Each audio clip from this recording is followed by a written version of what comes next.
Greetings. I'm building 3 guitars at the same time, as identical as my craftsmanship skills will allow. We have 3 bodies, ignore the stain on the end one, 3 necks, 3 backs, and 3 soundboards. But as you can see, they're different colours. That's right, it's time for a Tonewood comparison video.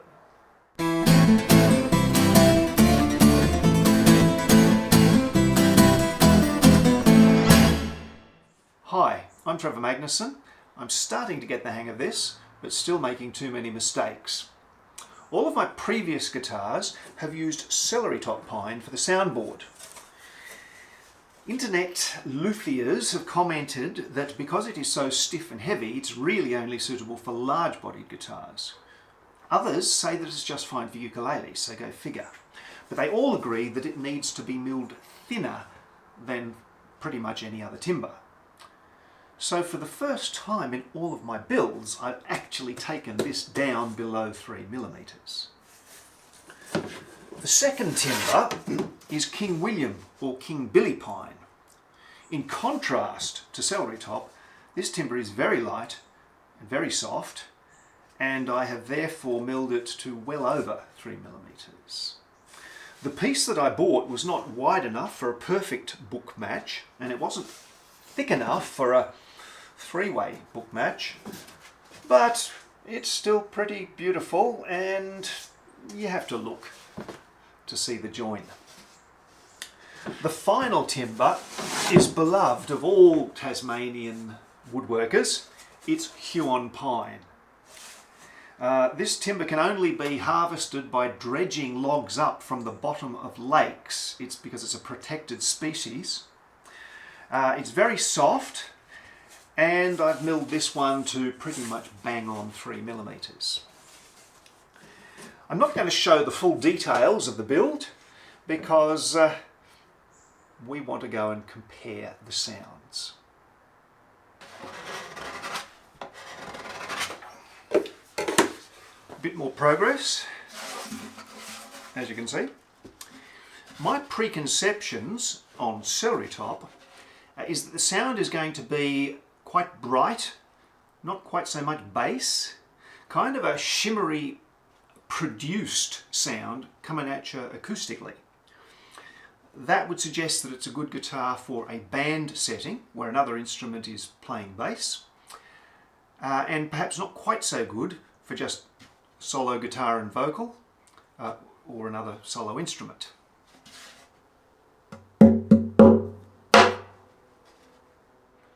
My ideas about King Billy pine are that it is much softer and therefore should have a warmer, rounder tone.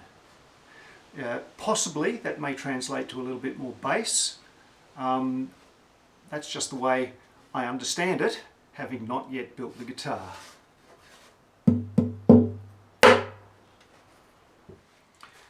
My thoughts about Huon pine are that it won't resonate in the traditional manner sought after by makers of flat-top guitars, and it will instead give the guitar an arch-top acoustic sort of sound, the touch of that banjo-like honk.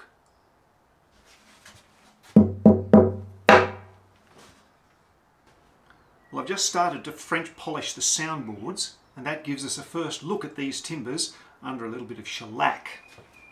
As expected, the Celery-top pine has a standard traditional look because this piece did not have some of the resinous grain features that my previous guitars had. The King Billy pine, on the other hand, had some surprises in store for me. As soon as I put some shellac on it, these darker areas of the grain here swelled up and became uneven.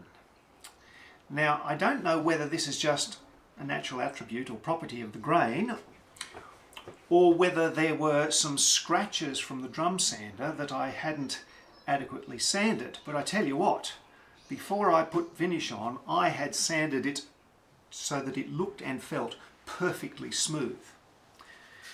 Now I'm going to wait until tomorrow when the shellac is hard and I will level it. But it was something interesting that I hadn't seen before. I don't know whether the camera will pick this up, but the Huon pine is absolutely gorgeous. There's a glow, a sheen that kind of changes in the light. When I was making it, I messed up, got the pieces around the wrong way, so the book matching is not perfect. But if anything, that makes it more beautiful because you get an optical illusion in the changing light where sometimes the top panel is brighter and sometimes the bottom. There is also some what may be bear claw figuring. Kind of looks like stretch marks really, but it's beautiful.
My impressions were that the harder Celery-top soundboard had the brightest, trebliest sound.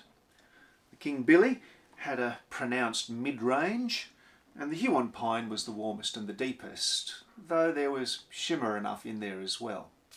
But how did you hear things? How did the sounds compare to your ears? And which did you prefer? Please let me know in the comments.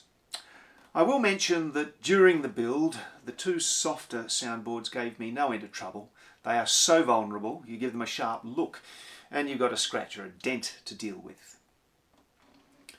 Over the upcoming year, I plan to do a lot more experiments like this, so I do hope you'll join me. Until then, cheerio.